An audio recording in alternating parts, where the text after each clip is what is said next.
Baik, Pusat, terima kasih Anda masih bersama kami, masih bersama dengan CEO Danantara. Pak Rosan, kita lanjutkan. Mungkin sepertinya membaca dari sambut atau pidato dari Pak Presiden, isu mengenai kekhawatiran publik, ada celah korupsi, celah untuk kemudian monopoli. Bahkan mungkin BUMN ini bisa nanti Danantara terlalu besar, mengganggu ekosistem yang lainnya. Bagaimana menjawab pertanyaan publik soal siapa yang akan mengawasi, lalu siapa yang akan bertanggung jawab jika Danantara salah mengelola dana yang selama ini dimiliki? Ya, tadi mungkin saya sempat menyinggung sedikit bahwa Danantara ini yang melihat, yang mengawasi itu justru paling banyak. Saya sempat mention dari Ketua KPK, Ketua BPK, BPKP, Kapolri, Jaksa Agung, PPATK, belum lagi dari advisor luar, kemudian ada Dewan Pengawas, ada komite audit, ada komite investasi, ada komite ethical dan yang lain-lain. Jadi dan kita kan terbuka gitu ya. Dari semua yang nama-nama itu saya meyakini mereka tidak akan mengorbankan nama besarnya untuk melakukan sesuatu yang melanggar di Danantara. Dan pesan Bapak Presiden kan sudah sangat jelas kepada kami, kepada board director dari Danantara, yaitu kehati-hatian, good governance, transparansi, integritas dan tata kelola perusahaan yang baik dan benar. Jadi apakah nama-nama itu Anda yakin bisa menjawab kekhawatiran dan keraguan dari publik bahwa Danantara ini jangan-jangan hasil investasinya dinikmati oleh sekelompok, bukan untuk masyarakat Indonesia? Sudah jelas arahan Bapak Presiden itu justru investasi ini adalah satu penciptaan lapangan pekerjaan yang berkualitas dan mempunyai dampak berkesinambungan, berkelanjutan kepada anak cucu kita ke depannya. Jadi kan semua itu tergantung kepada ya kita semua juga yang ada di situ. Dan saya sangat meyakini kita semua di sana itu ikut arahan Bapak Presiden dan kita akan buktikan bahwa kita akan melakukan yang terbaik untuk tidak hanya untuk Danantara tapi juga untuk seluruh rakyat Indonesia. Mungkin yang perlu dijelaskan adalah sebenarnya alur dananya akan seperti apa sih? Ada Kementerian BUMN, ada Danantara, lalu kemudian ada APBN. Sejauh mana benarkah ternyata dividen dari BUMN akan dikelola oleh Danantara? Bagaimana dengan APBN kita? Karena dividen BUMN tidak masuk sebagai penerimaan di APBN. Ya, memang betul bahwa dividen yang ada di BUMN itu akan kita kelola. Karena kenapa? Karena kepemilikan dari BUMN itu 99% akan dimiliki oleh Danantara. 1% akan dimiliki oleh Kementerian BUMN, tapi mereka memegang saham syariah atau saham merah putih. Ya.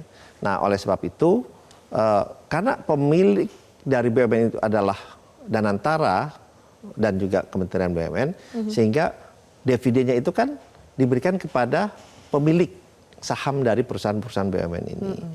Nah, oleh sebab itu sahamnya memang kami terima dan kami akan kelola terutama untuk melakukan investasi-investasi yang memang mempunyai dampak yang besar, berkelanjutan dan berkesinambungan dan yang paling penting bagaimana terus menciptakan lapangan pekerjaan.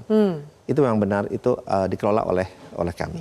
Ada yang bertanya bahwa lah kalau kemudian dividen BUMN tidak masuk ke penerimaan negara, ada defisit anggaran atau penerimaan negara, defisit APBN, siapa yang akan mengisi?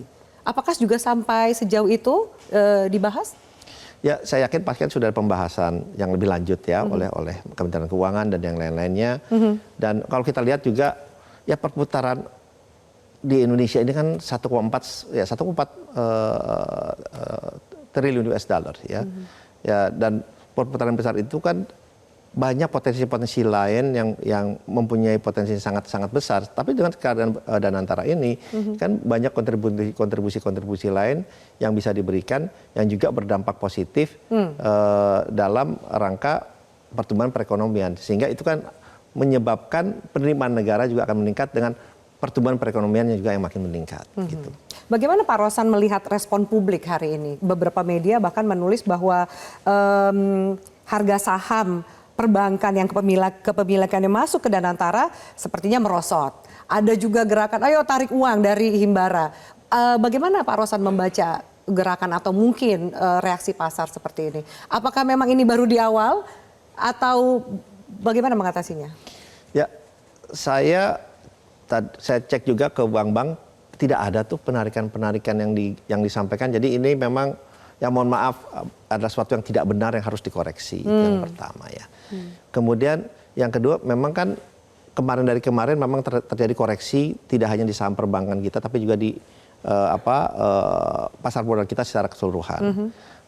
Tapi saya meyakini bahwa koreksi ini akan kemudian rebound karena fundamental dari perbankan kita semua sangat baik dari dan mengikuti parameter-parameter yang ada yang sudah standar internasional. Jadi kalau menurut saya justru ini adalah waktu yang tepat, yang baik untuk berinvestasi di pasar modal di Indonesia.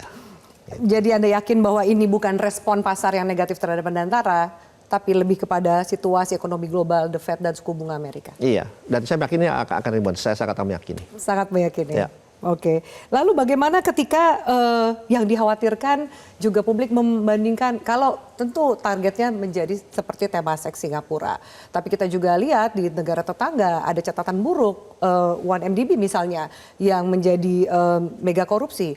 Bagaimana menjawab kekhawatiran publik dari sisi itu ketika mengkomparasi dua lembaga yang mengelola dana investasi, ada Singapura dan Malaysia dengan contohnya masing-masing. Meskipun Malaysia juga punya khazanah yang dianggap sukses. Ya kalau kita belajar kan tentunya belajar dari yang baik ya Mbak ya, Mbak Afi. Kita belajar dari yang baik dan kalau yang kita lihat ada yang kurang baik ya tentunya menjadi suatu pembelajaran. Nah buat kami justru dengan adanya hal-hal seperti ini yang terjadi di regional, kita bisa lebih menyempurnakan dari segi kebijakan investasi, dari kebijakan disiplin business approach, dan juga dari hal-hal yang kita lakukan apabila kita ingin berinvestasi dengan baik dan benar. Jadi ya kita belajar dari yang positif lah gitu. Kalau yang dari yang tidak positif ya kita belajar, tapi kita ambil, wow ini jangan kita lakukan. Ini tidak bisa dilakukan jangan dilakukan. Seperti itu aja lah. Tapi yang negatif juga banyak Pak Rosan. Contohnya banyak juga masyarakat yang trauma akan Jiwasraya, akan Asabri misalnya, Taspen dan lain-lain. Penentuan tim investasi ini kan akan sangat berpengaruh. Bagaimana Pak Rosan menjawab bahwa ini akan jauh dari catatan-catatan buruk itu? Ya, justru kalau kita lihat itu kan sebenarnya menentukan manusianya ya. Pertama orangnya tentunya dengan standar peraturan yang ada.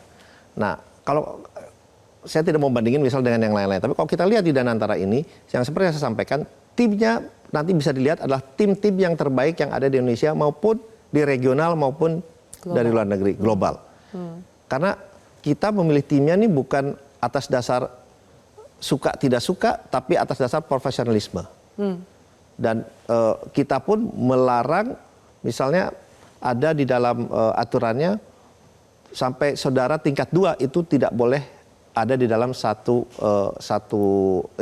di dalam Danantara maupun sebagai badan pengelolanya. Jadi itu kita sudah atur sangat tegas karena kita tidak mau ada benturan kepentingan. Dan nggak ada orang titipan dari partai politik, nggak ada orang titipan. Kita ambil ini melalui proses yang baik dan benar gitu. Dan saya disampaikan juga di peraturannya bahwa tidak boleh ada orang partai. Tidak boleh ada orang partai. Harus menegaskan, jangan-jangan orang partai udah siap memberikan CV ke Mas Rosan, jadi langsung coret. Jadi siap-siap ini manajer investasi baik Indonesia maupun regional dan global, siap-siap untuk diminta bergabung menyukseskan Danantara. Kurang lebih seperti itu ya Mas? Iya, pokoknya kita berdasarkan meritokrasi lah, berdasarkan pemilihan orang-orang terbaik yang ditentukan bukan hanya oleh kami sendiri, tapi juga oleh tim internasional yang ada dan tim nasional yang ada untuk melakukan pemilihan orang-orang terbaik yang ada di Indonesia maupun di global. Oke, kita harus jeda kembali, Pak Rosan. Kami akan lanjutkan pemirsa wawancara ini. Lalu harapan ke depan seperti apa, langkah yang menentukan Danantara untuk kemajuan pertumbuhan ekonomi Indonesia. Tetaplah bersama kami di Top Issue.